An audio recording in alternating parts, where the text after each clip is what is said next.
Welcome back, everybody, to another episode of the Jodo Cast, your home for Star Wars gaming. My name is Evan. I've got a Leo, Hi. and we've got a Kurt, Hello. and we're still out a Joe. I understand he will soon be back connected like Johnny Mnemonic, getting into the web.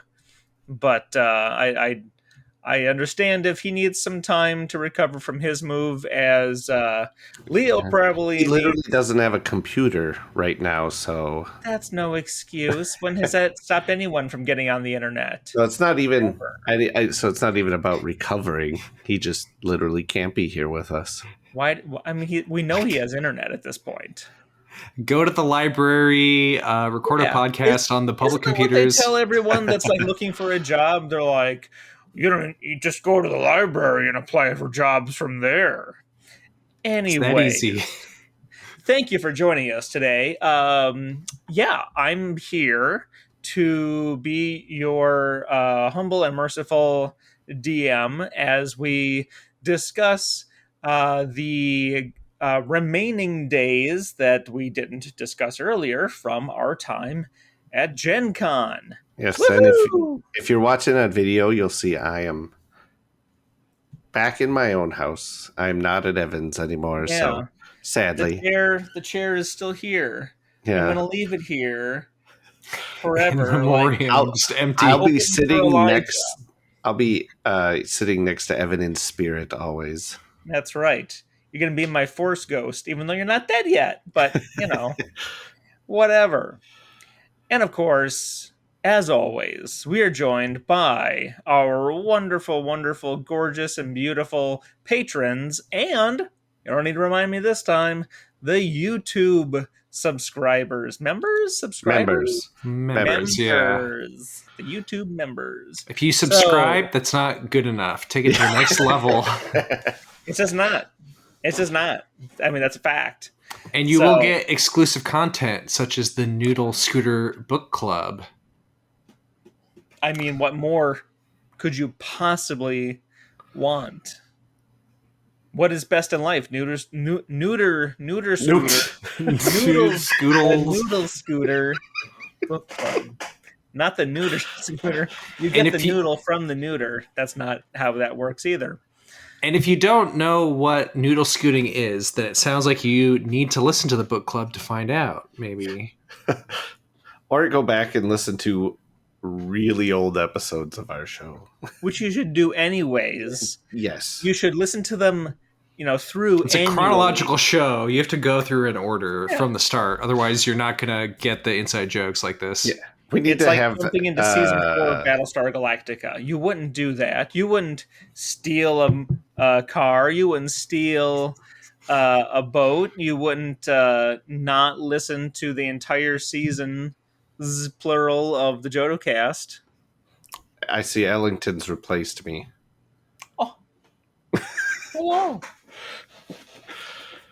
No one can replace him, even a little orange baby. So, yes, thank you, patrons. Thank you, members on the YouTubes. And did we want to see what Kurt's been doing? I was planning to ask Joe what he had been doing, even though we know what he's been doing. But Kurt, we know what we've been doing, and we're going to tell you what we've been doing. What have you been doing? Not too much for Star Wars gaming stuff. I've been playing a little bit of Hunters regularly because the new season started.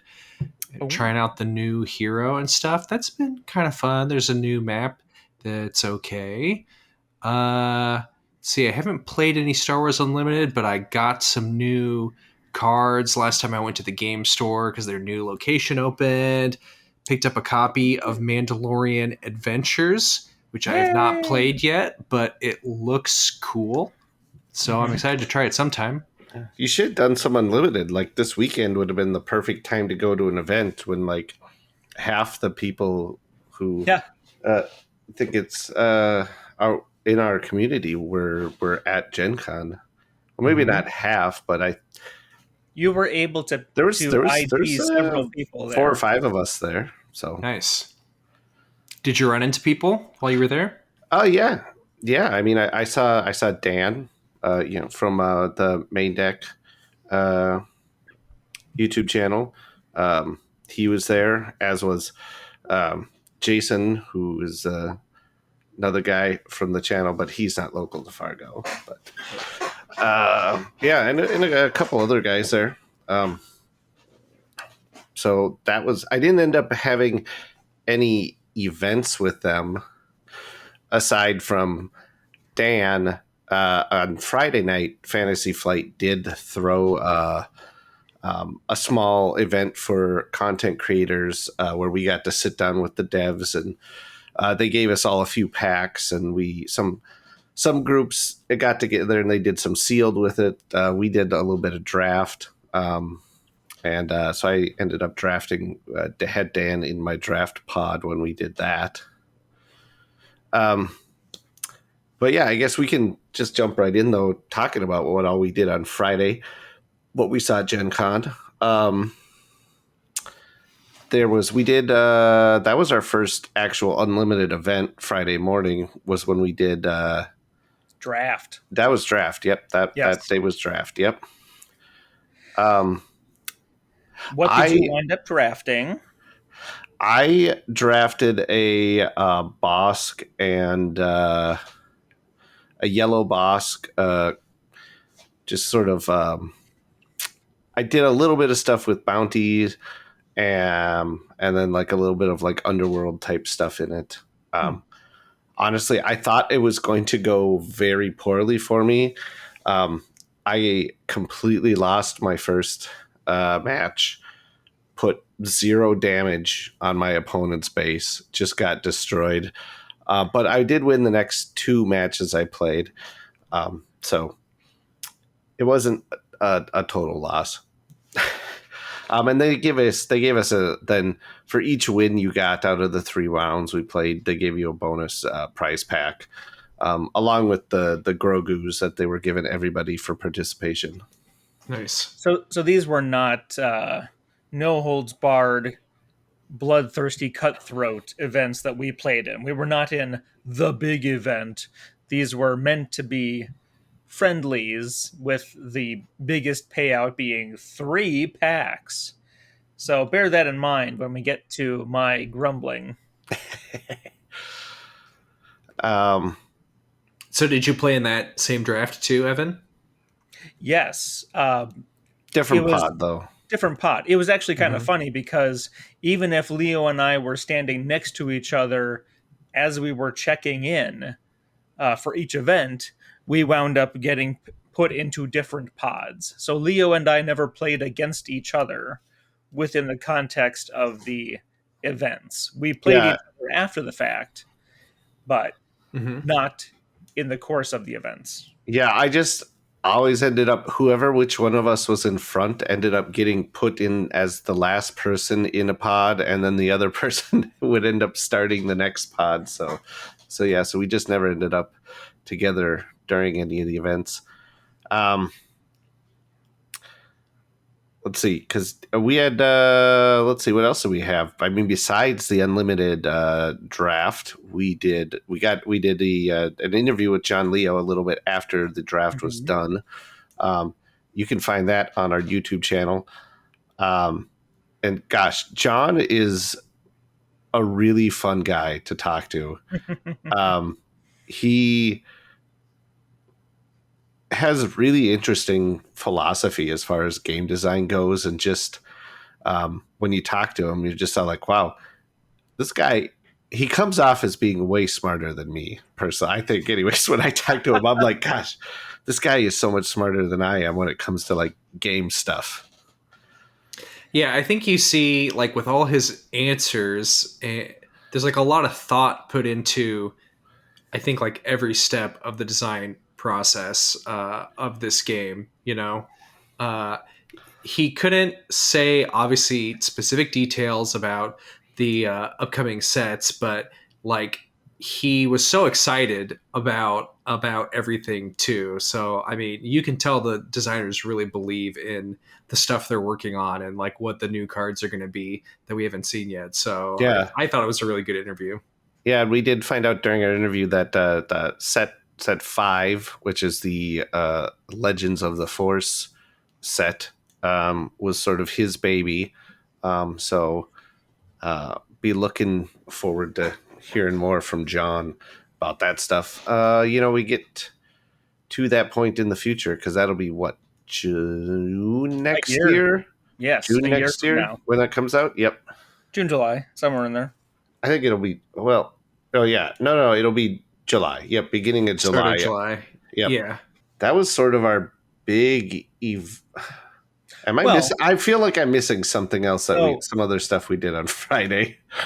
Friday consisted of get up, get going early. We were out the door before 7:30, so we could wow. not necessarily beat traffic, but get the good parking space. That's the reason Oh. to get up early, is to get the good parking space. And this Well- year we were 100% on good parking spaces, no issues Nice. at all. Yeah. So as a typical like Midwestern 40-year-old, I'm like, come on, kids, we gotta get going so we can get the good parking spots. And we did. So, that's the first game. That's the first game you play at Gen Con. Yeah. Is get the parking Yeah. spot. Well, You get and we fun. also we wanted to make sure. So not only did we have our draft event that started at 9 o'clock is when the you could start trying to purchase the tickets Oh, yes. on the Gen Con website for the con exclusive pack of foil cards. The worst mini game of the weekend. Yeah. Well, I guess yeah. So But anyway, the Friday. website didn't quite shit the bed as hard as it did on Thursday morning. So Oh, yeah. So I think we mentioned Thursday. still didn't get in. They couldn't print badges for people because we collectively burned the Gen Con website to the ground Thursday. But Friday, let's talk about Friday. So yeah, got out early, got a grande cold brew with half and half and a venti mocha with an extra shot of espresso. And we got there, we got in place. Both for just Evan. Yes, just for me. Yeah, double fisted. No. Then yes, so we got ready to draft. We got seated. We did all that, and that ended about 11:30, 12 o'clock. And did you have something else in that time? Because I think I just got ready for our appointment with John Leo. Then after that, Did I have my Mandalorian demo before John? I think I did. I think I did. may have. I think that's when I did my Mandalorian demo. That was the day we immediately had to head to the Asmodee booth so that you could get your packs, right? No. Or was that Saturday? That's Saturday. Okay. Spoilers. Now everyone knows that I got one. Oh, wow. No, I'm pretty sure it was. I had my Mandalorian. I was doing my Mandalorian demo. Yes.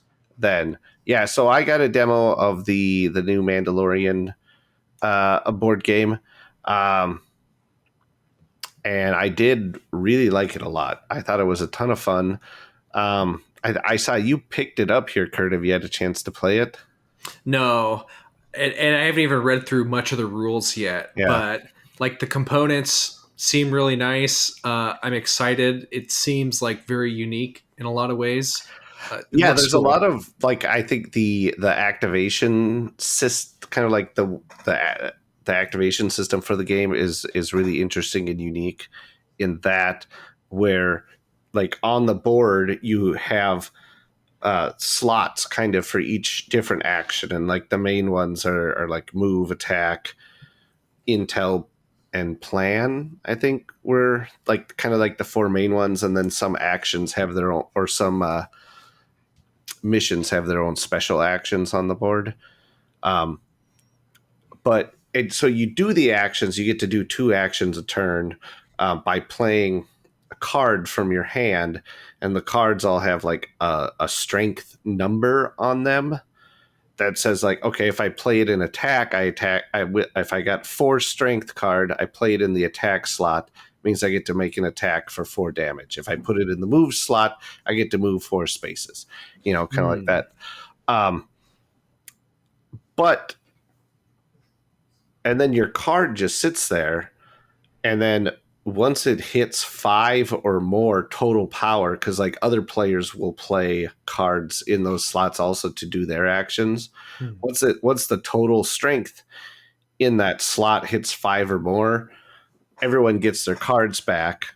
Well, they'll get shuffled. They'll go back into your deck because you draw up back up to 5 cards every time from your deck. But everyone gets their cards back, and then an event happens from this like random event deck. So it's kind of a neat thing that adds a little variety to each game, because the events are always going to be happening at different times, and it's a random deck. So it's always going to be a little bit different. And they usually have like on the card back will have a symbol that gives you like a hint of what kind of event is going to happen. Like it might show like the melee enemy symbol or the ranged enemy symbol. So, like, okay, this is going to activate ranged enemies. So we don't want that to happen quite yet. So I want to make sure to not do something that's going to trigger an event. Plus, if you go to 6 or more strength in a slot, it triggers the event plus a crisis, which it's different for each mission how you resolve the crisis.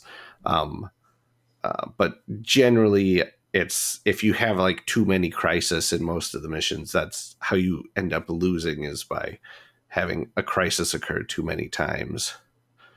So it can lead to a kind of a really interesting dynamic where you don't want the crisis to happen. So like right now it's like, okay, I need to move 3 spaces, but there's already, like 4 worth of strength in the move slot already. So if I put my 3 in there, that's going to trigger a crisis and could, screw us over. And I don't know. I just thought it was a pretty neat mechanic. I had a lot of fun playing the game.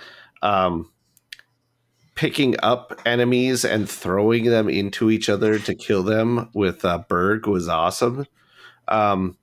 Which is really cool because, like, I didn't like that character at all in the show, but the mission I played actually made me like him. He was the Clancy Brown Deveronian guy for people who don't know.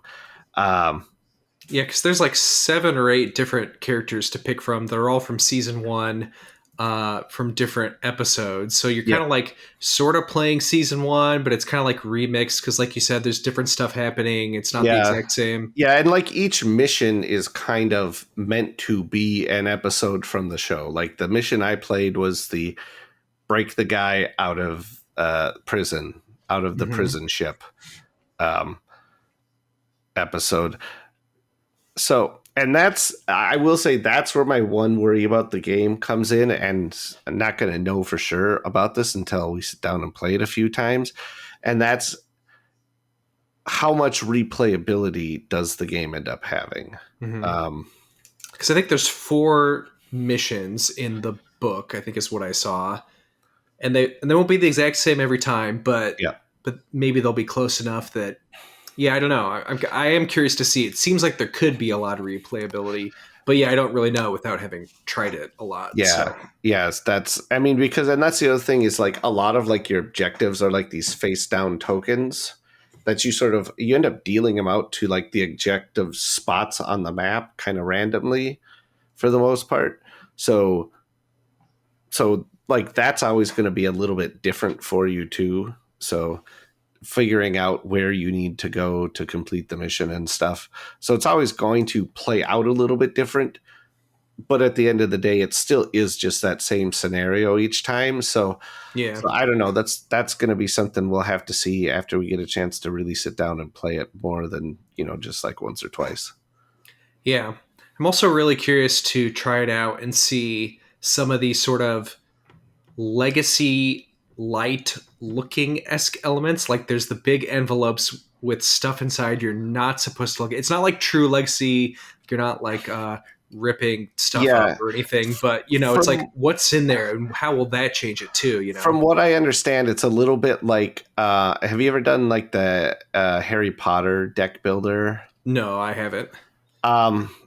In that game, just like as you progress through each year of being in school, there's like a box that you open up, and it's just more cards for you to add to each character's deck, or into the buy deck also, that you buy your more cards from.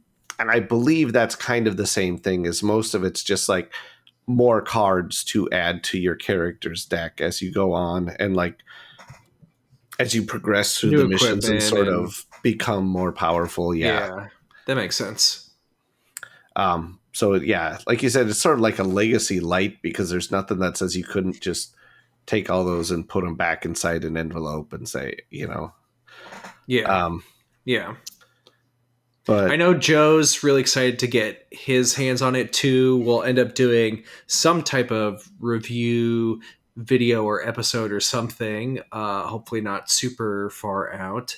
And yeah, I think if it's good, we'll end up talking about it more. I'm sure it looks cool though. I would recommend people, if you're interested in it, think about going to your store and pick it up. The copies out there right now, depending on the store, will or could have the Hobby Next thing, which is like a free extra set of acrylic standees for the guys. So I don't know how long those will last. If a lot of people are buying this, they might not last long, and if they're only at certain stores too. So I was gonna say, it's only stores who are in the Hobby Next program, and usually when they get those, most stores, I think they only get like a dozen or less of the. Sure. So they usually go pretty fast. Gosh, I feel like there was one other thing we did Friday night after that. So you did Mandalorian, you did the John Leo interview. Yep, we played our one game of Unlimited. Well, we had the evening event, which kicked off. That was the creator thing. Yep, there was the evening content creator thing. So we just go in between. Oh yeah, that's right. We just went and got some food. That's what we did. And did some laps. You guys got special playmats at the creator thing community too, right? So we arrived at the same check-in area, and they were like, "Oh, it's you guys. We know you guys," which is what we ran into a lot through the course of the weekend. Nice. And Alicia was there from FFG, and she handed us each another full bag, a full tote bag. It wasn't full. It was. I mean, the tote bag's this big compared to the previous night. Yeah. My gosh, it wasn't full. Like it was pretty full. But we got more accessories. We got copies of all the sleeves that came out with set 2. Nice. And then we each got a soft crate. And we each got this event exclusive playmat with the Armorer artwork on it. Very cool. Mine, very, very cool. If you look on camera here, I got it signed by Danny, Tyler, and John Leo. Wow. That's cool. It is. It's very cool. I love the look of this mat. Yeah, great art. Really pops. I think the only mat they've put out so far that I like better than it is the still the overwhelming barrage mat. I still really wish I could have one of those. Yeah, that's a great one. But that one's Um, really cool too. but yeah, but that night was that evening was a bunch of fun. There was a bunch of other content creators there. There was like a bunch of the development team. There was some of the marketing guys like Xander were there. There was just other kind of random Asmodee employees and FFG employees, a few there. Like for a while there, I was just sitting next to like the Asmodee North America marketing director and talking to him for a while. And he was watching us play our games and stuff. And yeah, it was cool. Like I said, we did a little we got 6 packs of cards. We did one draft. We never ended up doing the second draft, just because by then most people were pretty pooped and kind of ready to head back to their hotel rooms, or in our case, back to Evan's house, to just kind of decompress from the day, because it was a long day. Yeah.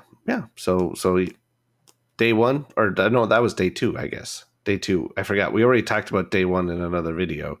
But yeah, day 2, pretty good. Day 3, Saturday, we Same plan, get up early, get there right away. essentially, yep, grab our coffees. We got there right away at 9:00. We had a sealed event that day. Same thing.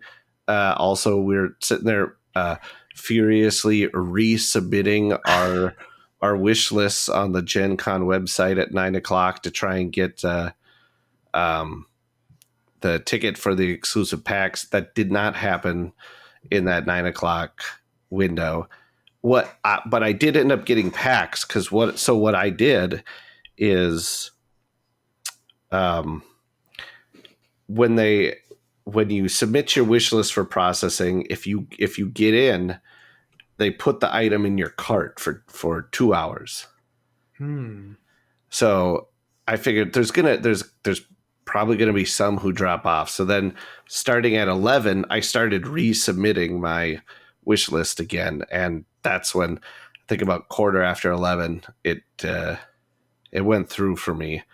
It was actually when we were at the Asmodee booth, even, because we were there waiting in line to get my playmat signed, because they had Danny Schaefer and Tyler and John Leo were all there at the booth, doing signings of, I guess, whatever you gave them. I gave them my playmat. They were actually signing a set of those con exclusive cards when I walked up to the table. Extra exclusive, yeah. Yeah. But yeah, we did the sealed. I ended up having kind of a similar thing. I went 2-1 again that day, at that event.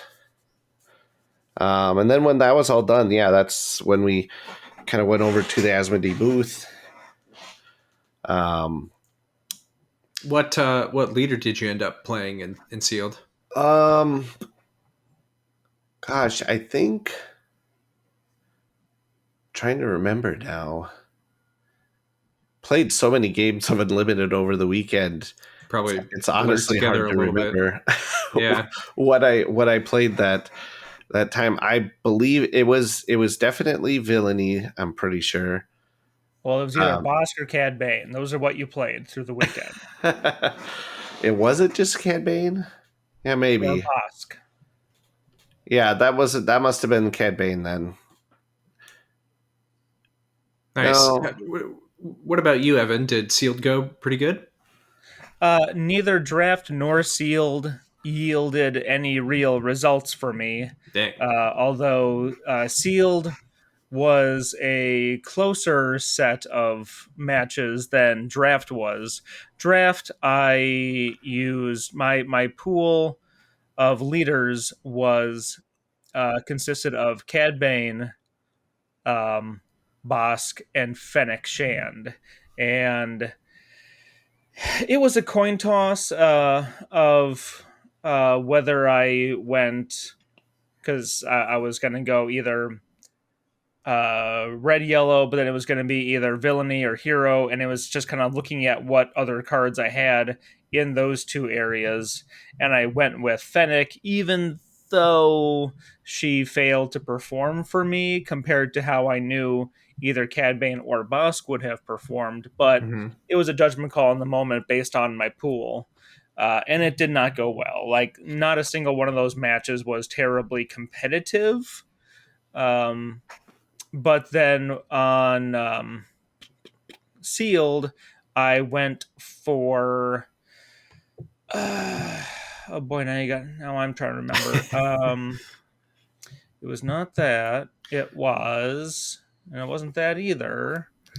Crap. What Yeah, was I do it? remember after we played a game together and we talked and we decided like swapping out essentially all your heroism for a villainy and putting a villainy hero in there would have been better.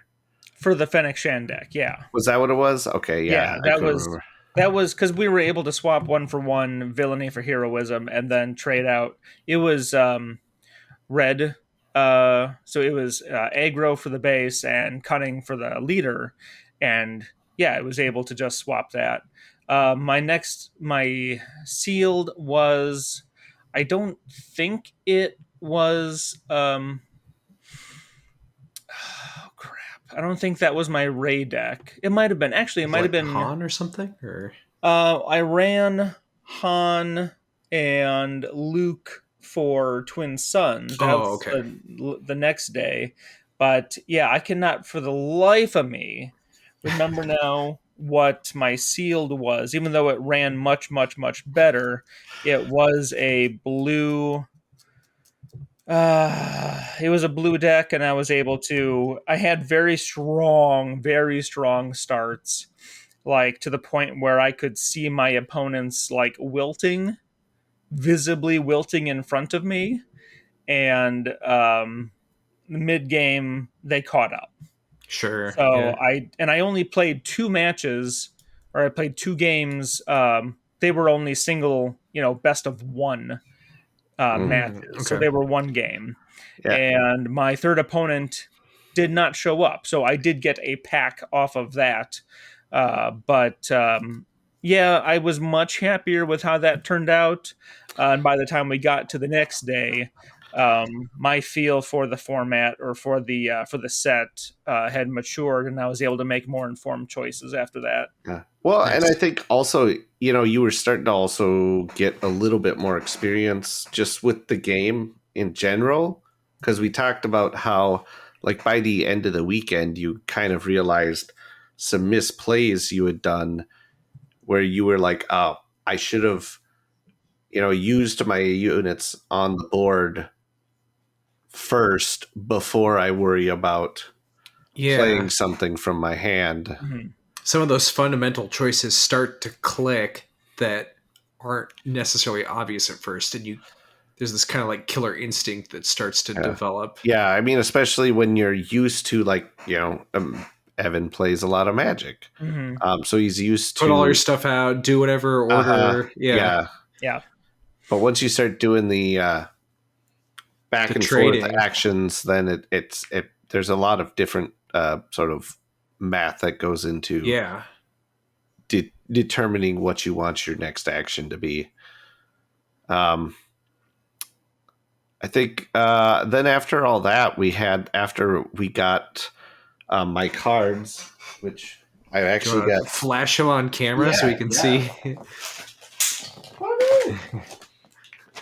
Yeah, I bought this Artist Opus dry brush undryer. Okay, It's like this little conditioner or pot. something. You put some water in it, and then on this sponge, you just sort of like tap your dry brush in there to just sort of. It's like just enough to kind of reactivate the paint a little bit on your dry brush without getting it wet, as I understand it. I don't Okay. know. There's some artists opus videos where they talk about using this, and I wanted to give it a try. So I was wandering by their booth and figured I'd buy it. But yeah, so this is, if Interesting. you're watching in the video, the box that they all came in. Just This fancy. Yeah, this box is fantastic. The front is all embossed. It slides. The whole thing slides open, and then there's Wow. this spot here, and behind this, then the pack sat. Um, yeah, it's just Are there any of those boxes on eBay or something for like $100 empty? just the empty boxes. Yeah. Probably, but yeah, if you're watching on camera, you can see them. Um, Ooh. gosh, I mean, the foiling on Wow. these all looks great. This Kylo, um, just the Wow. way the light catches all the red sparks and stuff on Yeah, him yeah.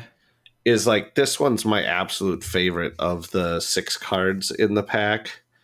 But like I think the Emperor ends up looking Ooh. pretty Ooh. pretty cool too. Yeah. Um, yeah, I just really, you know, Now, is it I feel like legal for you to play with the Asajj and Darth Maul in there, even though they're no, not like out no, yet? you cannot play them yet in events and stuff. I mean, Oh, I'm sure if if a it's casual like match. a casual thing in Yeah. your play groups, like, yeah, whatever. But yeah, at like an actual event, no, um, they might frown on that. Um, That's so cool, though. I'm glad you got um, one. Me too. We tried the rest of the weekend. Well, I guess, which was just one more day after this. We tried to get in again so we could get a pack for like Joe or you, or I also had another local friend who was asking to see if I could get one for him, and I said I'd try, but unfortunately, that was the only time. That one time I got in was the only time it worked for either of us. At least you didn't have to wait in some huge line in person. If there was So you that know what, part sounds better.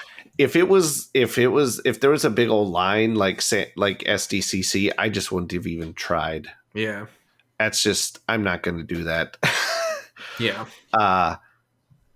So after we got my cards, next thing we had was the InDesign, or I mean, not the InDesign. That's a photo. That's an Adobe program. The Fantasy Flight, the unlimited designer panel. Yeah. Which again, we did set up a camera. We recorded that, and so that's another video you can find on our YouTube channel.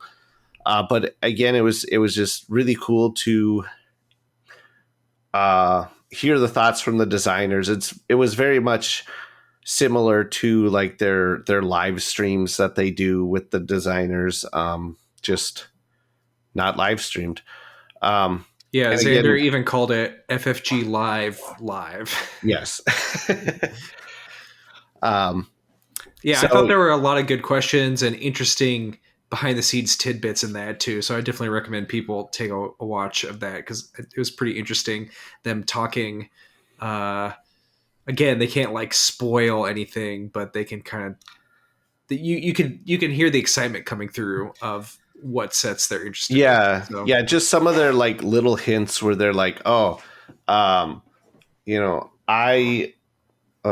play this color, but then come set 4 or set 5, I switch over to this color because it gets really awesome then. Or when they're like, yeah, this set is going to do a thing that's going to fundamentally change yeah, they said that a a lot. thing. It's Completely changed the gameplay yeah, and stuff. they're New very mechanics. good at hyping up the um, the sets without actually saying anything, which is very impressive that they can hype them up as much as they did without actually spoiling anything, really. Yeah. And then was that the last thing on Saturday or Let's see. We did that. We finished recording that. There was a lot of running back and forth to the car, at least for me, to Mm-hmm. grab the gear, which was in itself fun because you're working in a working capacity and feeling very important as you're carrying lots of equipment through the area. Um, but I think because that was at 3 o'clock, went for an hour. So if that was Saturday, uh, Feel like I still did. Well, I still had one more event after that. I'll be damned. You know you what? I had think that a was 5 o'clock was that X-Wing Last Man Standing. was that on Saturday? Yeah, Yeah, because Friday was our yeah. evening event. Oh, yeah, that's right. Also, somewhere in here, I did a demo of the Invincible Hero Builder game, but I don't remember Okay. when I did that. I think I don't remember what day I did that or what time, but I did it at some point, and it was an okay game. That was on Friday because you got to that after we hung out with Seth. Oh yeah, yeah, that's right. Hmm. Yeah, yeah, we met up with one of the guys on our Discord. And if you listen to some of the old role playing episodes we did, we Seth was GMing some of those episodes. Yeah, so we got to talk to him, and he was demoing in the all play. Some was it?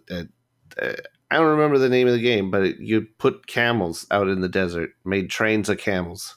The camel game. Yep, that was kind of fun. Actually, I thought that actually ended up being cooler than the Invincible game that I went and demoed. Um, Nice. it wasn't a bad game. It's just it's one where I feel like if I got like $40 to spend on a game, there's ones higher up in my priority. Mm-hmm. Um, but yeah, so then I went and so apparently I did the X-wing thing Saturday night. Mm-hmm.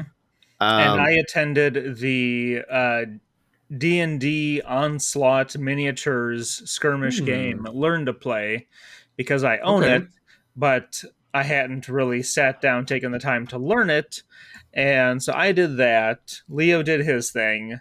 Neither of us was terribly thrilled at the outset of those. We were both tired and kind Hmm. of like, blah, let's see if we get tired of either of these very quickly. But to whatever extent, we each enjoyed those more or lesser than the other. And those finished up. Mine finished up about 6:30. His finished up about 7 o'clock. So it was just pretty much, yeah, let's go at that mhm. point Yeah, because we gotten home so late Yeah. Friday night. We didn't leave the convention until 10 o'clock that night. So it was a very late night, and uh, we got Taco Bell because it was one of those kinds of nights. Yeah. So then we were able to leave at a more reasonable hour Saturday night. Got home, actually uh, took care of ourselves a bit better, and had a not quite as early morning, but still got going about relatively the same time Sunday. Hmm.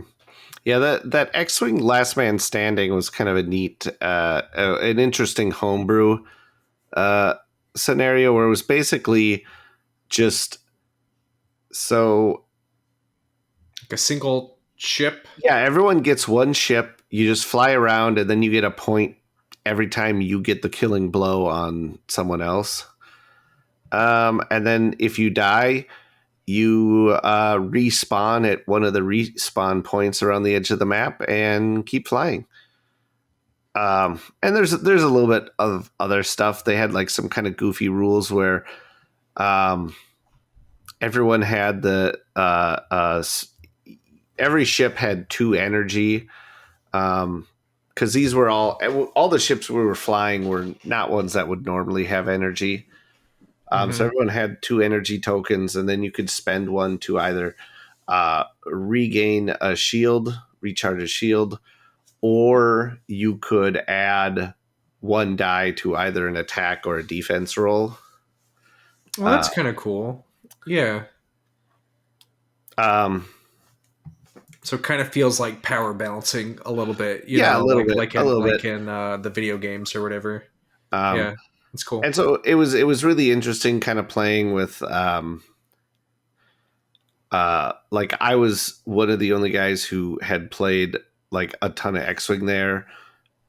Half the guys had never played any. One played back in first edition, but then quit. Mm-hmm. And, like I think one of the other guys there had like he hadn't really played X-Wing itself much, but this was like his second of this particular homebrew of the weekend or of the day or whatever. Um, yeah, it was fun. I wasn't necessarily the biggest fan of the organization that was running it. Like it kind of felt very disorganized. Mm. But like once we were sat down at our table and playing the game, you know, then that was all fun, and I just kind of forgot about that. So, Oh, I forgot to mention as I'm going through my notes. I mentioned I did not have. Well, we kind of we did jump past uh, how we did on our community get together, the content creator draft. I had my one victory of the weekend, and anyone that follows us on Twitter knows what that was. It was the showcase Kira. oh, that's yeah, right. You yeah. pulled that Kira Yeah. during that. I forgot about that. That was awesome. Yep. I got And I got a hyperfoil Snoke in mine. Not quite as cool, but Still really nice. Yeah. yep. That's awesome. So yeah, we did have some interesting pulls this weekend, but I tried to. So basically, at that point, I was down to 2 leaders that I was going to have, not 3 leaders to choose from, because that one was not going to get used or passed, for that matter. you should But have it was made. all right. You could have used it. You could have had him run down to the booth, to the like the Asmodee sign up booth, and grab a top loader out of there. So they did have that. They like when you're doing the regular like sealeds and drafts and stuff, they were telling everybody that like if you pull a showcase, let us know. We've got top loaders for you to put it in. So Nice. So did you guys have more unlimited stuff on Sunday too then? yeah, we did do a Twin Suns event in that. That was very interesting. Yeah, we had very, very different experiences. Mine, I got 2 of the people in my pod had never done Twin Suns before, and they I don't think they'd just been playing unlimited period for real long, which ended up, I think, kind of having some weird interactions, and like our game was done on turn 5, which is Oh wow. a really fast game. Whereas so then like Evan's game, which started, you know, at basically the same time we did, still went for like another, what would you guys play for? Still like another half hour at least or so. Oh, if not much more than that. I looked over and they were already passing out the 3 packs, and this was only winner gets 3 packs, not second place gets anything. But yeah, I looked over and they were already done. They were over in turn 5. We were over in turn 10. And I only remember, I knew which turn it was that we ended on, because it was a very long, protracted fight, and it came down to a very few last plays. And like I said, I was playing Luke, obviously set 1, and set 2 Han. So red, blue, and then red base. I think red base. Now I'm doubting myself, but I smuggled set 2 Chewy on smuggle cost 9 to take out. I think Poe was sitting across the table from me, so had to get that off. Had to get that cleared, and the fellow across from me was running Luke Leia, and then that was us on one side, and the other side was Iden Boba 1, set 1 Boba, and then the other one was Vader Kylo. Whoa. So that was really interesting to face off against, and I was in such a good position by turn 10, and it was down to one of the, obviously going to lose guys who decided to deal me damage instead of his buddy kitty corner from him across from me. And the final score was guy across from me 26 and me 28. Whoa. So Real close. I was fighting fiercely for that victory. And it was an entirely set 2 deck aside from the set 1 Luke. And it came together smashingly. It was I was Nice. attracted to Mandos all weekend long, and that's what I built. It was basically upgrades, shields, restore, turtling. I turtled hard, and I almost had it. The thing that kept me from getting it was that after I took out that opponent's Poe and he was down to nothing on ground, he played Obi-Wan, and I couldn't get through. That was it. That was what kept me from 3 packs, but hey, it was a very good experience. Yeah, I bet Twin Suns is really different with the new cards in there too. I haven't got a chance to play it since set 2 come out, but I bet that really opens up some stuff. Boba's armor on set 1 Boba is some baloney. Yeah, I bet.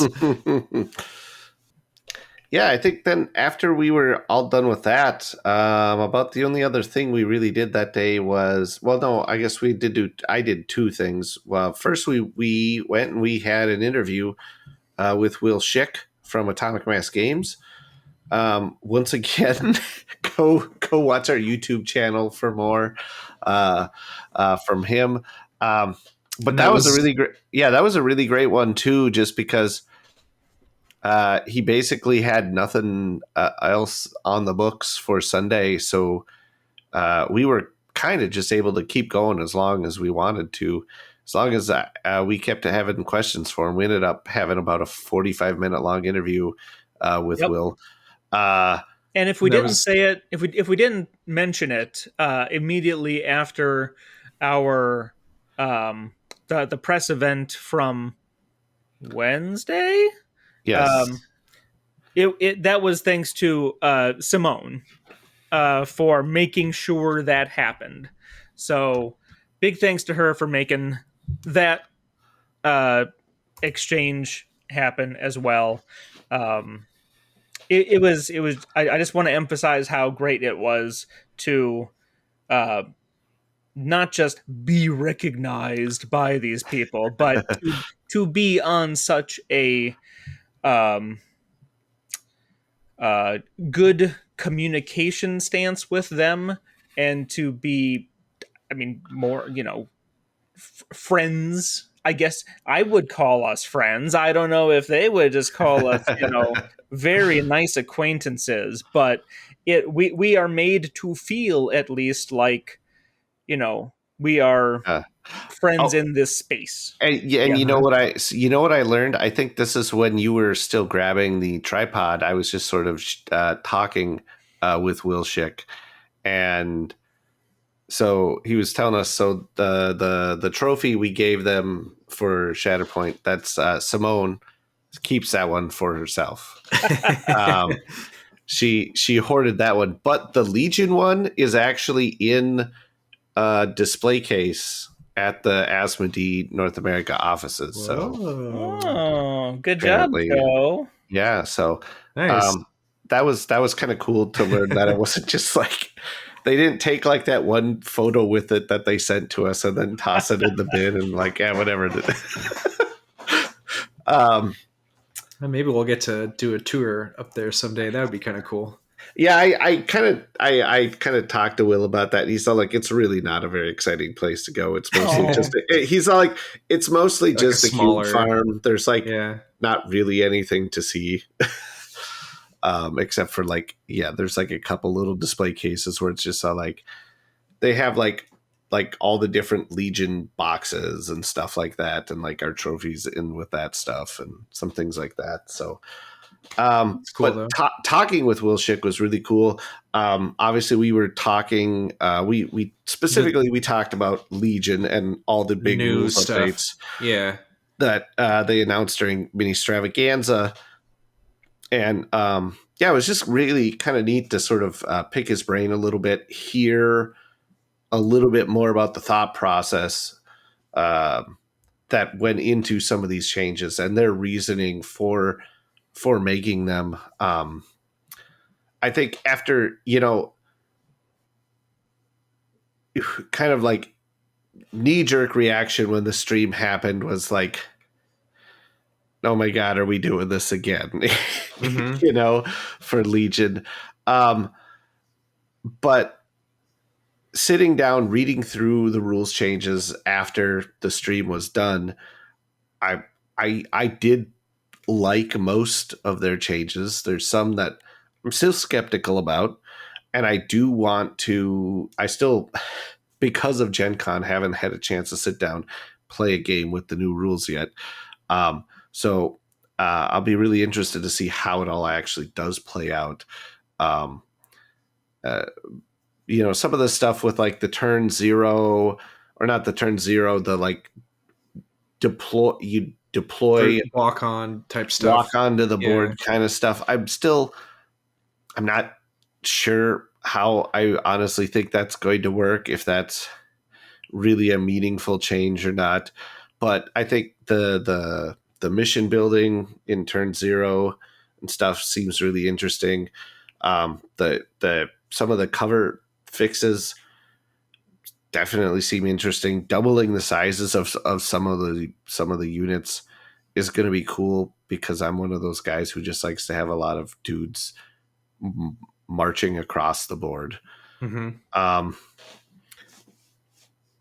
But yeah, just in general, he was a great guy to talk to. Had a lot of interesting insights into their design process as far as these rules changes for Legion. So yeah, if you're interested in hearing his thoughts on that at all, definitely should check out that interview on our YouTube channel. And it's worth mentioning that was your first time getting to interact with him. Yes, I've had the pleasure multiple times, but yeah, you got to meet up with more of those people than you had the chance to previously. Yeah, it was also interesting because the whole thing was totally off the cuff too. Because, like you said, we weren't really we including didn't your questions. Kind of ad hoc. That's what I meant. What I meant. All the questions were off the cuff because we weren't prepared for it. Like the John Leo interview, we had scheduled that ahead of time, and they had us submit some questions. They said, okay, let's make sure these are okay. And they said, here's one or two that we can't, that we're don't ask those. But for the most part, everything we submitted to them, they were like, you're good. But so I'd say like something like 80-90% of the questions we ask in the John Leo interview were sort of pre-prepared ones that we had ahead of time. But yeah, with Will, like I said, we didn't have anything planned up until Simone was all like, we'll get you on his calendar. And yeah, so then we just sort of had to go into that Sunday morning shooting from the hip. And I don't interview people ever, so I think I did an okay job. I mean, I know it's not perfect, but I'm proud of myself for not um, not being the worst. Um, Evan doesn't remember this somehow, but way back in the day, we had an interview with John Jackson Miller. Um, I think that was when we were still doing Mos Eisley Radio. Well, yeah, it was the end of 2011, the beginning of 2012. So we were in the midst of Mos Eisley Radio, but it was the birth, it was the genesis of Osis Academy. Yeah. But yeah, we had this interview with John Jackson Miller, and I could not spit out a question with properly to save my life when I was talking to him.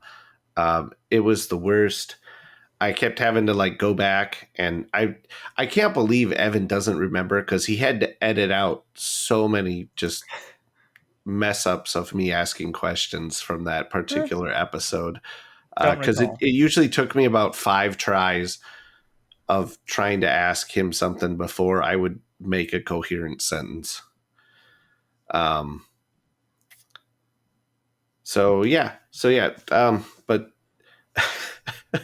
so I'm just, like I said, it's not that I think I'm the greatest interviewer. I'm just happy I managed to ask coherent questions that didn't make Will Schick look at me and go, what?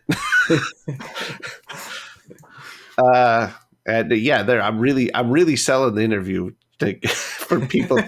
really doing a good job convincing people to go over to our YouTube. So, but no, seriously, I don't talk that much. Like I said, it's a 45-minute interview, and it's like 40 minutes of Will Schick talking.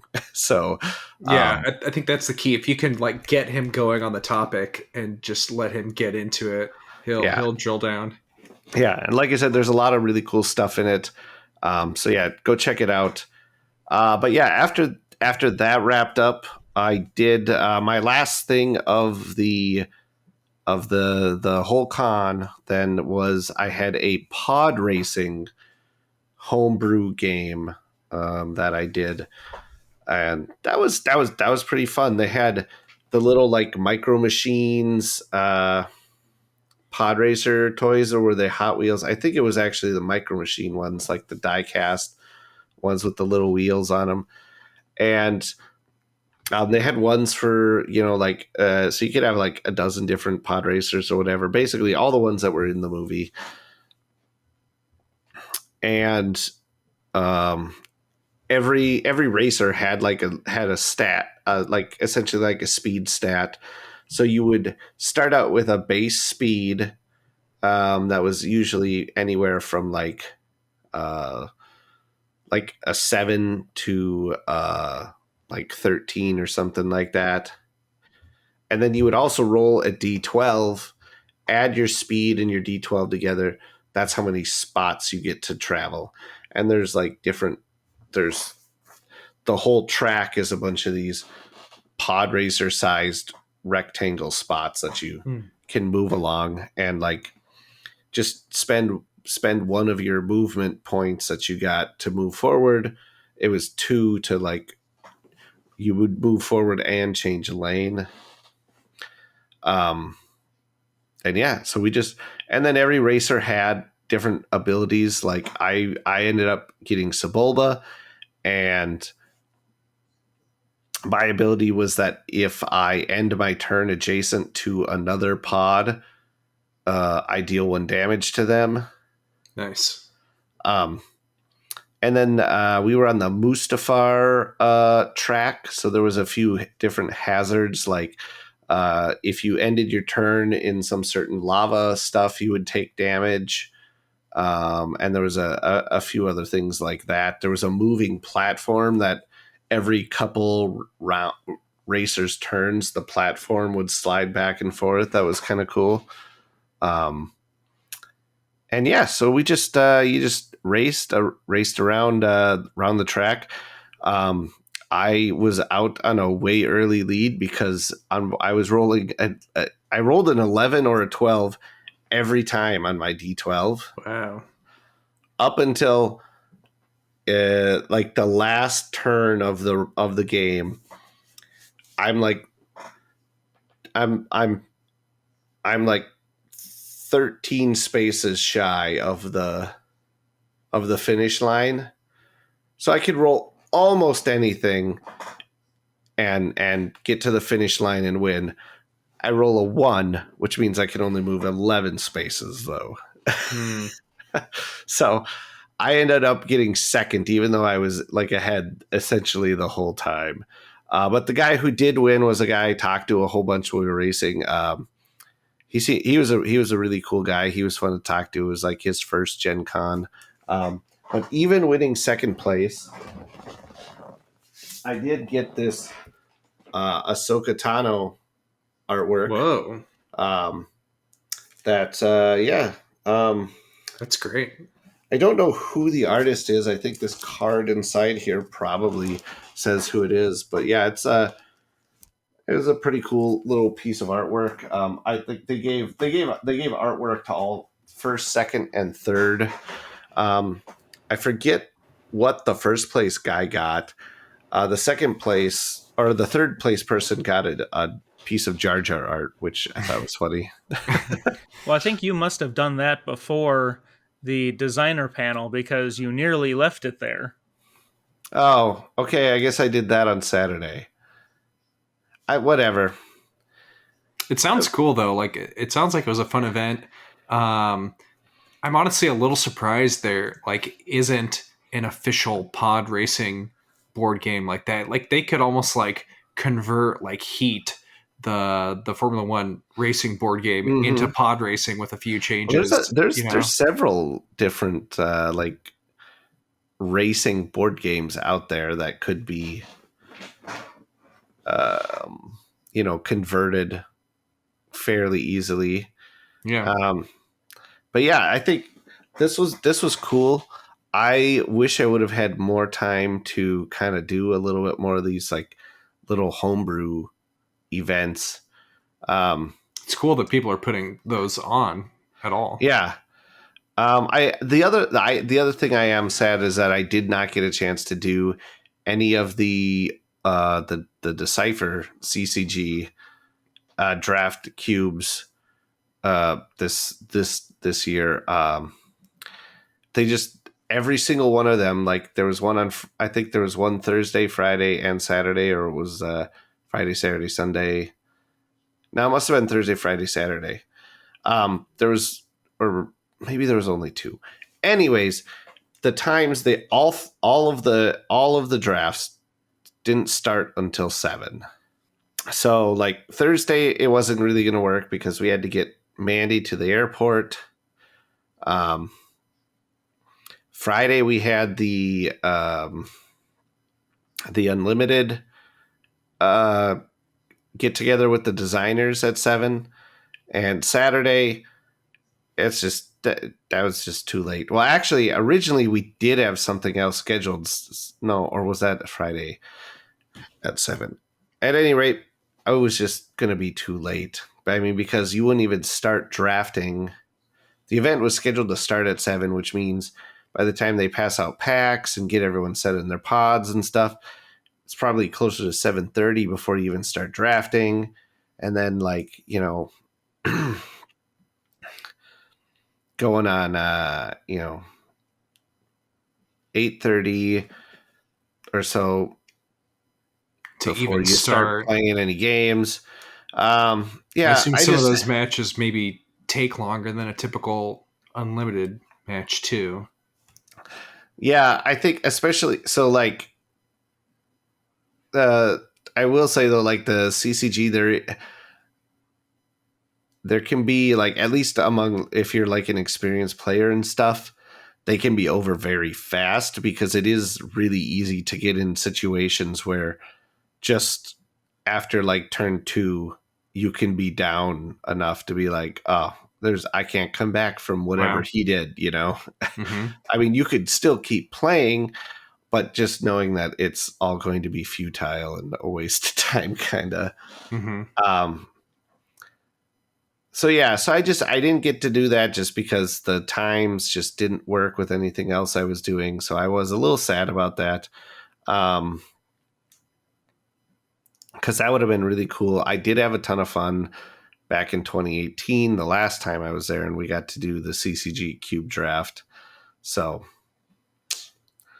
fingers crossed it's something I can make work whenever the next time I go is. Nice. What else did you do on Sunday, Evan? Well, Sunday, like I said, after the Twin Suns was over, since we established that Leo did not do the pod racing on that day, I believe it was about 2:00 and we were pretty well done. I don't know that we. I know. That's right. I did have 2 events, but the one other event I had was actually at the same time we scheduled the Will Schick interview, and it's so I just that's what it was. That's what the other event was that I just didn't do it. So there we go. So I think we were pretty well on our way out. We were basically like, we're really tired and we could go back, and if we wanted to play more games at home, we could. So yeah, we didn't, and we'd already made so many laps around the exhibitor hall floor that we were either we would have already purchased things, so there was nothing that we needed to go get. There was pretty much nothing that I didn't buy anything except for another deck pod, because you can never have too many. Mm-hmm. And I bought some Babylon 5 starter decks this year. Okay. At the dead CCG table. Nice. Yeah, I actually didn't see a lot of the exhibitor hall, to be honest. I bet you I only walked through maybe half of it this year. I was way more busy this time than I was last time. Last time I had a lot more time to wander through the exhibitor hall. But yeah, that's okay, because I mean, there's I bought plenty of stuff still. Mm-hmm. The one thing we did do is we went and we got some food, and then Evan took me to a local store that actually still had Shadows of the Galaxy packs, and was still selling them at MSRP. So nice. So I bought. I think they were limiting to 6 packs per person, so bought 6 packs, brought them home. I got a foil Snoke, and I got a hyperfoil Kira, which looks really cool. And nice. I think I got one other legendary, but I can't remember what it is. I think it was an Evacuate, maybe. I don't know. Out of those 6 packs, which I'm not going to complain about. So yeah, that's great. And then and I got Evan a bunch of cards too, because I think just about all the rares I pulled out of those packs I actually already had play sets of. So I was like, here you go, these are yours, Evan. Wow. Well, we had to make sure that your bag was not over the weight limit. Yeah, the bag I didn't have to take on the airplane. That's true. Because then later the next day, so I was supposed to fly out on Monday after Gen Con was all done. About 11 o'clock, noon-ish, I get a text from Sun Country Airlines letting me know that my flight has been canceled. Great. Because there was some kind of crazy-ass thunderstorms happening down in the Twin Cities, so... or up, I guess, in the Twin Cities. From normally where I'm at, the Twin Cities would be down for me, but since I was in Indianapolis, that's up. So my flight was canceled. called Sun Country. They refunded me my money because they couldn't get me on another flight. Wow. Well, at least not until Thursday. Wow. So I ended up finding a flight from another airline. But by the time I'm clearly was not the only person doing this. So by the time I tried to get my purchase to go through, all the seats were gone. So Wow. yeah. So instead, what I ended up doing was renting a car, driving for 9 hours, 9.5 hours from Indianapolis to Minneapolis. Then getting in my car that I had parked at a long-term parking lot there in Minneapolis, and driving, about 4 more hours home. So, Fun. oh yeah, it was a lot of fun. And while I was going through Wisconsin, I ended up hitting that crazy storm that is the reason the planes couldn't go. Um, yeah, that was super fun to drive through. Like it was raining so hard you like couldn't hardly see anything, and then like the shoulder of the interstate was just full of cars pulled over and semis pulled over, and like it went past this one rest stop, and the entire rest stop was full, and there was semis lined up and down like the little like the ramp you drive up to get into Mhm. the rest stops.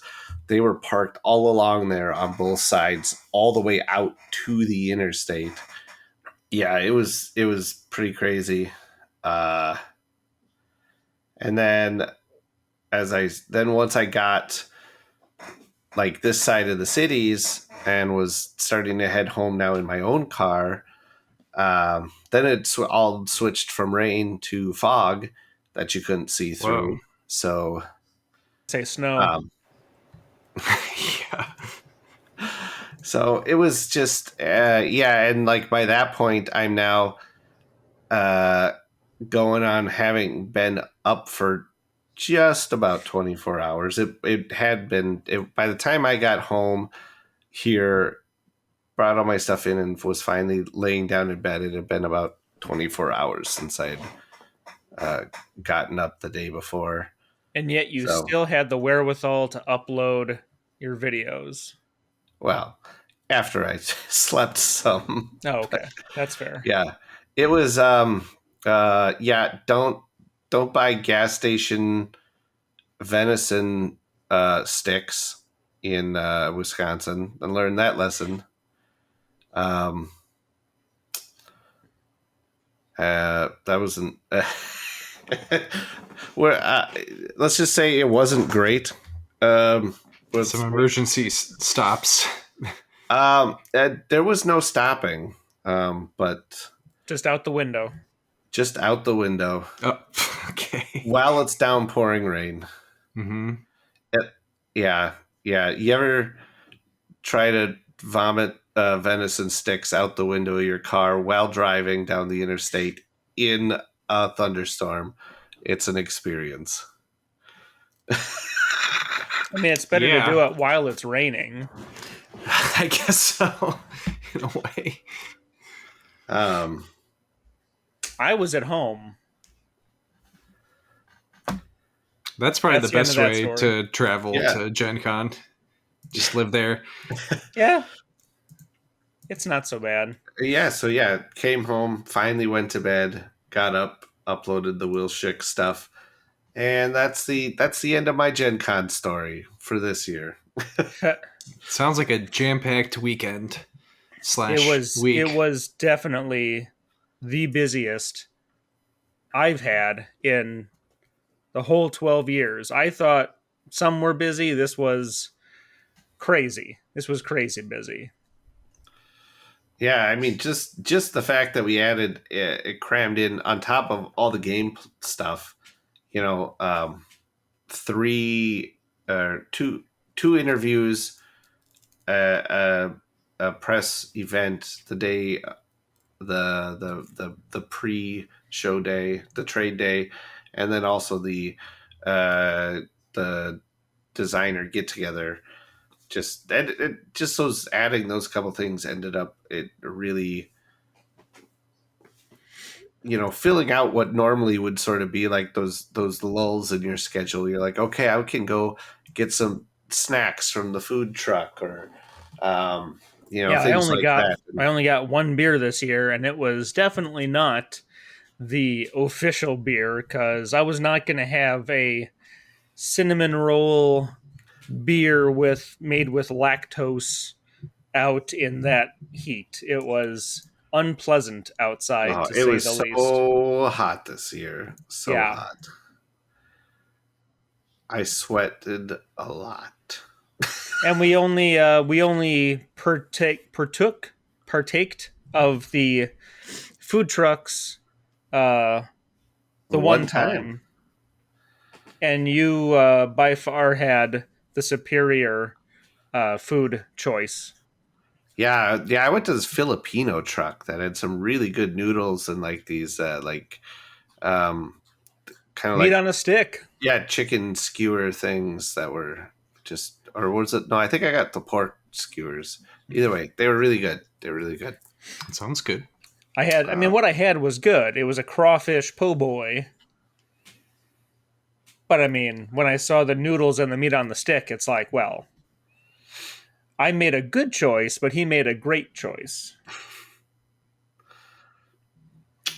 And yeah, So, we made sure to not go outside. And yeah, I so I think think Kurt, now you're the only one of the show who hasn't been to Gen Con now, right? I have not been yet, but I would like to someday. I don't know. Maybe next year will be the year for me. If they would just like move to Minneapolis or something, that would make it a little easier. Yeah. You yes, remember like a just couple of do years, that. well, a few years ago when like Indiana was kind of being shitty and Gen Con was all like, oh, well, maybe we'll just leave. Um, it's too bad that they didn't uh, go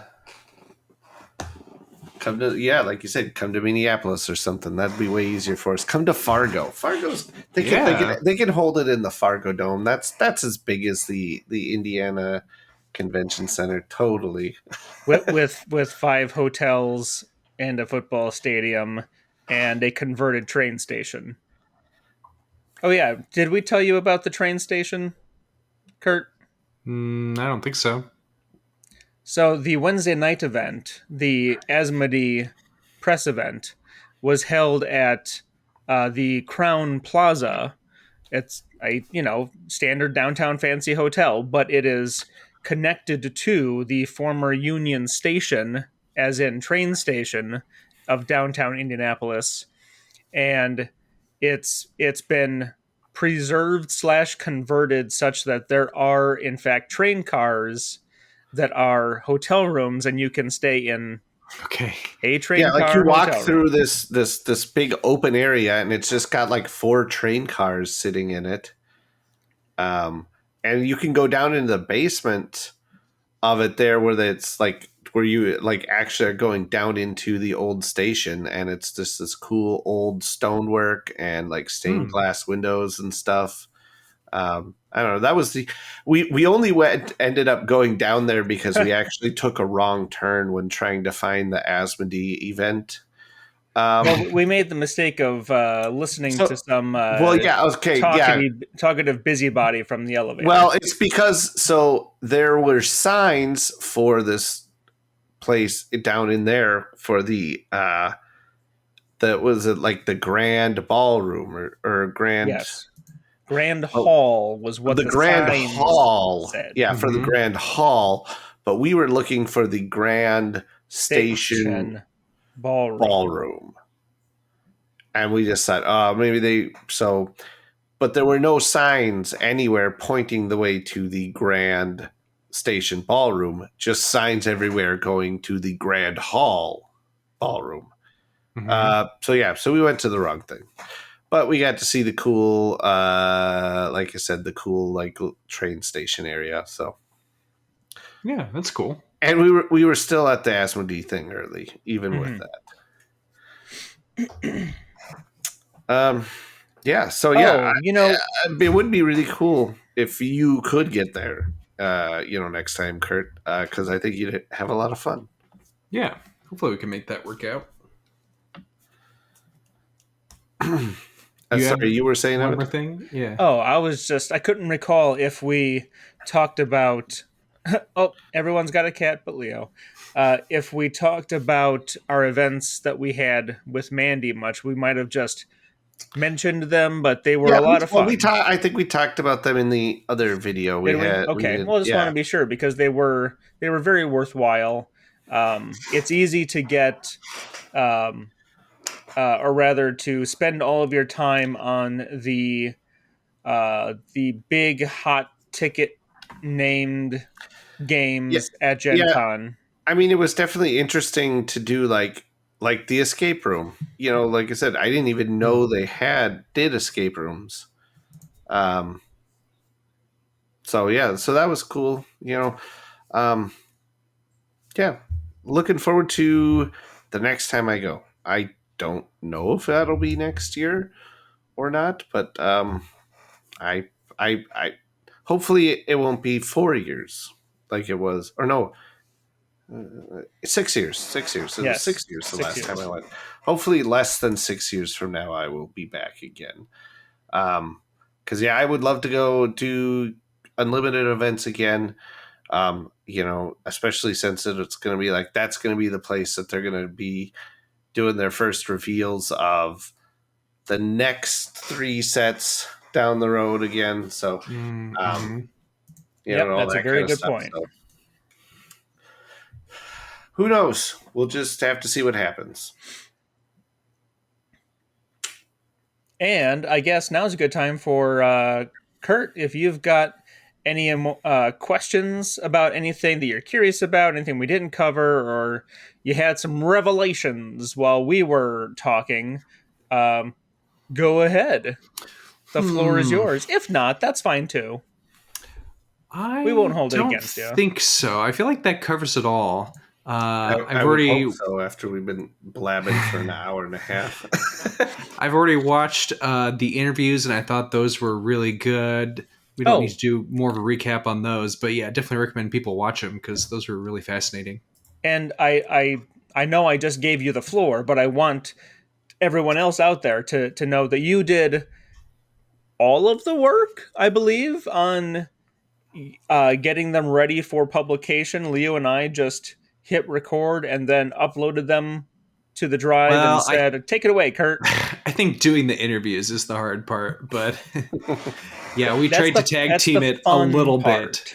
That is the because obviously part. It's a little harder for you guys to get the video ready when you're at the con all day and then getting back late and stuff. So it was kind of nice to be able to do a little team effort and make sure we could get the content out as soon as we could. It was. And, I just want everyone to know you were the man responsible for, behind the scenes tech on that. So thank you for that. Yes. Thank you, Kurt. No thanks to Joe, since he was just sitting around in his completely empty house like a bum. He has nothing but his little cat tree. That's his only furniture in the whole house right now. All right, well, thanks for letting us sort of, like I said, just unload on you with our Gen Con stories for an hour and a half here, Kurt. Mm-hmm. Thanks for telling us. It sounded like just a jam-packed, basically week of stuff. So yeah, the initial numbers for this week, in fact, they were the press folks, because I spent time in the press room to cool off and do a lot of recharging and posting things. But they were telling everyone that came in requesting a badge that they were at fire marshal levels of cutoff on what they could do for people who were asking for more or extra badges of any sort. So The vendor hall definitely felt just packed this time compared. I mean, not that it wasn't the last time it was, but this time it felt really packed. And yeah, they were sold out. So over yeah. 71,000 people this time. Wow. So So and I've had people say like, "Oh, by the time I heard about it, it was sold out." Well, I encourage you to take this as your due warning for next year. Get on the mailing list. You'll get all the important dates for Gen Con, and you won't miss it next year. cool. And All if right. anything Well, else, because we'll go to bed. We're no, still yeah, tired. I am going to bed because yeah, like I said, I got home at it was I think it was about 5:30 this morning when I finally went to bed, and I only got to sleep for a couple hours because I had shit to do. So I'm real tired. Yep. All right. And I Go gotta to go to bed, work tomorrow. everybody. Yay. Bye. Bye.